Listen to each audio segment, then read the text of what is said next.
मित्रमैत्रिणींनो नमस्कार. मी मुक्ता कदम. काल दसरा होता आणि दसऱ्याच्या निमित्ताने काल वेगवेगळे 4 मोठे मेळावे भरवले गेले होते. हे 4 मेळावे कोणाचे तर शिवसेनेचे 2 मेळावे होते. एक होता उद्धव ठाकरे यांचा आणि दुसरा एकनाथ शिंदे यांचा. आणि त्याच्यानंतर बीड जिल्ह्यामध्ये 2 मेळावे भरवले गेले होते. ते म्हणजे एक मनोज जरांगे पाटील यांचा नारायणगडावरचा मेळावा आणि पंकजाताई मुंडे यांचा भगवानगडावरचा मेळावा. आता हे जे 4 मेळावे आहे, या 4 मेळाव्यामध्ये नेमकी काय चर्चा झाली एकदम शॉर्टमध्ये मी सांगणार आहे. कोणी कोणत्या कविता म्हटल्या, त्याच्यावर काय उत्तरं दिली गेली, कोणी असं म्हणलं की मलाच मुख्यमंत्री व्हायचं आहे आणि एकंदर याच्यातनं काय सार आपल्याला सापडतो, गर्दी नेमकी कोणाकडे होती, हे सगळं आपण आज पाहूया. तर सगळ्यात पहिल्यांदा पाहूया बीड जिल्ह्यामध्ये झालेले 2 मेळावे होते. मनोज जरांगे पाटील यांचा नारायणगडावरचा मेळावा आणि पंकजा मुंडे यांचा भगवानगडावरचा मेळावा. आता मनोज जरांगे पाटील यांचा मेळावा पाहायचा झाला तर 900 एकरवर भरवला गेलेला हा मेळावा होता. 200 एकर एवढी जागा ही फक्त पार्किंगसाठी ठेवलेली होती आणि अफाट गर्दी त्या ठिकाणी होती. म्हणजे हे 4ही मेळावे जर सांगितले तर या 4ही मेळाव्यापैकी सगळ्यात जास्त गर्दी कोणत्या मेळाव्याला होती तर ते मनोज जरांगे पाटील यांच्या त्या मेळाव्याला होती.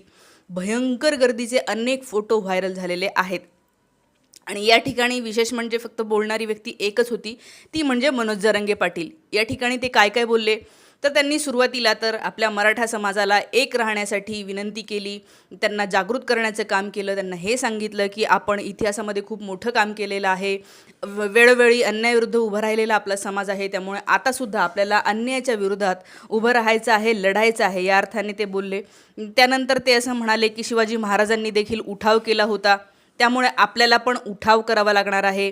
त्यानंतर आपल्याला या देशाला पुढे घेऊन जायसाठी झुंजावं लागणार आहे, लढावं लागणार आहे, अशा अनेक गोष्टी ते बोलले.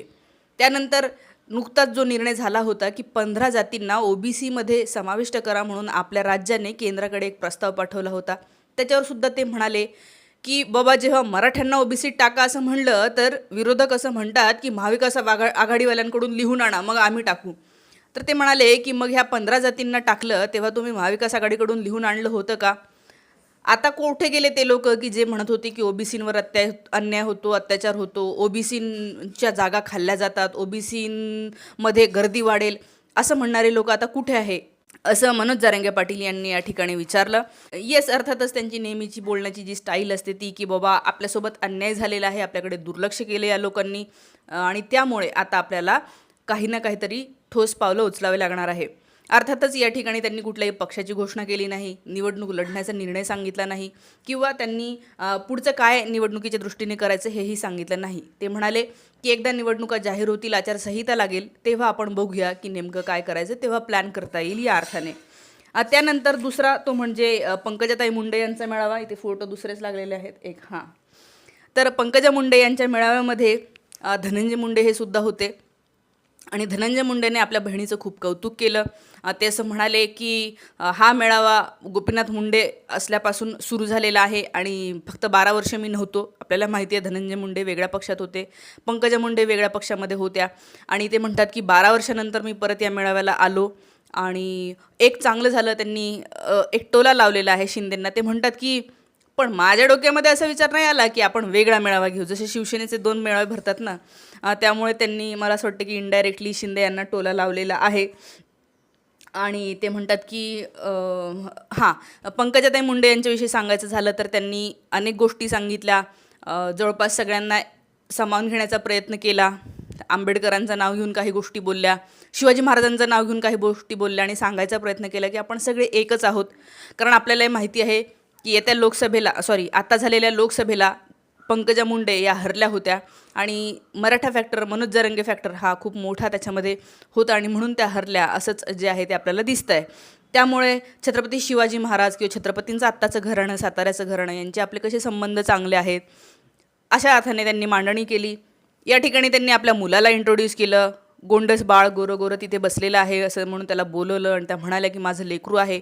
तुम्हाला असं वाटेल की माझ्या लेकरावर माझा खूप जीव आहे, परंतु मी तुम्हाला सांगते, मी त्याला सांगितलेले आहे की ह्या जनतेपुढे म्हणजे ह्या जनतेवर माझं जास्त प्रेम आहे, फक्त तूच आहे असं नाही. या अर्थाने इमोशनल करण्याचा प्रयत्न केला. आणि जेव्हा एखादी पॉलिटिकल व्यक्ती अशा प्रकारचं वक्तव्य करते, खरं तर तो ड्रामाच असतो.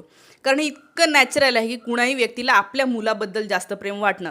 पण जेव्हा ही व्यक्ती म्हणत असते की तुझ्यापेक्षा बाबा मला ही जनता जास्त प्रिय आहे, तेव्हा मग काहीतरी गडबड असते. कारण तुम्ही करता सगळं आपल्या लेकरासाठी, महागडे शिक्षण लेकरासाठी, महागड्या गाड्या लेकरासाठी असतात. मग मला असं वाटतं की अशा प्रकारे पंकजाताई यांनी असं, मला ते थोडंसं खटकलं म्हणण्यापेक्षा मला ते थोडं एक्स्ट्रा वाटलं. बाकी काय म्हणूया, महाराष्ट्रामध्ये फार कमी महिला आहेत की ज्या राजकारणामध्ये आहेत. त्यामुळे पंकजाताई यांनी राजकारणामध्ये राहिलं पाहिजे असं मला पर्सनली वाटतं, भले ते भाजपमध्ये असतील. आणि भाजपच्या संगतीचा परिणाम पडत असतो, त्याच्यामुळे अशी वक्तव्य जी आहे ती निघत असतात. तर हे झालं या 2 मेळाव्यासंबंधी. यांचा मेळावा, पंकजाताईंचा मेळावा 300 एकरवर भरवला होता. आणि त्यामुळे कंपॅरिझन इथे साफ दिसते की कुणाच्या मेळाव्याला जे आहे ते मोठं ग्राउंड होतं किंवा जास्त गर्दी होती. आता आपण शिवसेनेचे जे 2 मेळावे झाले त्याच्याविषयी बोलू. तर पहिला मेळावा आहे उद्धव ठाकरे यांचा शिवाजी पार्कवर.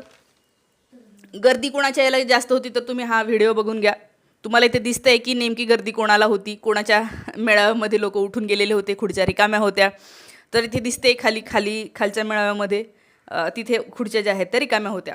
तर उद्धव ठाकरे यांचा शिवाजी पार्कवरचा मेळावा, या ठिकाणी अनेक वक्ते होते. जसं की सुषमा अंधारे बोलल्या, आंबेडकरांचं नाव घेतलं, त्यांनी सांगितलं की आपल्याला यंदा धूळ चारायची आहे ते. त्यानंतर आदित्य ठाकरे बोलले. आदित्य ठाकरे यांनी अदानीला जास्त टार्गेट केलेलं दिसलं. ते असं म्हणतात की आता जे महत्त्वाचे निर्णय घेतले गेले, हे निर्णय मॅक्सिमम अदानींना फायदा व्हावा म्हणून घेतले गेलेले आहेत. आणि म्हणतात मला इंटरनल माहिती कळली होती की जोपर्यंत अदानींचे प्रोजेक्ट्स यांना मंजुरी देत नाही तोपर्यंत आचारसंहिता लागणार नाही.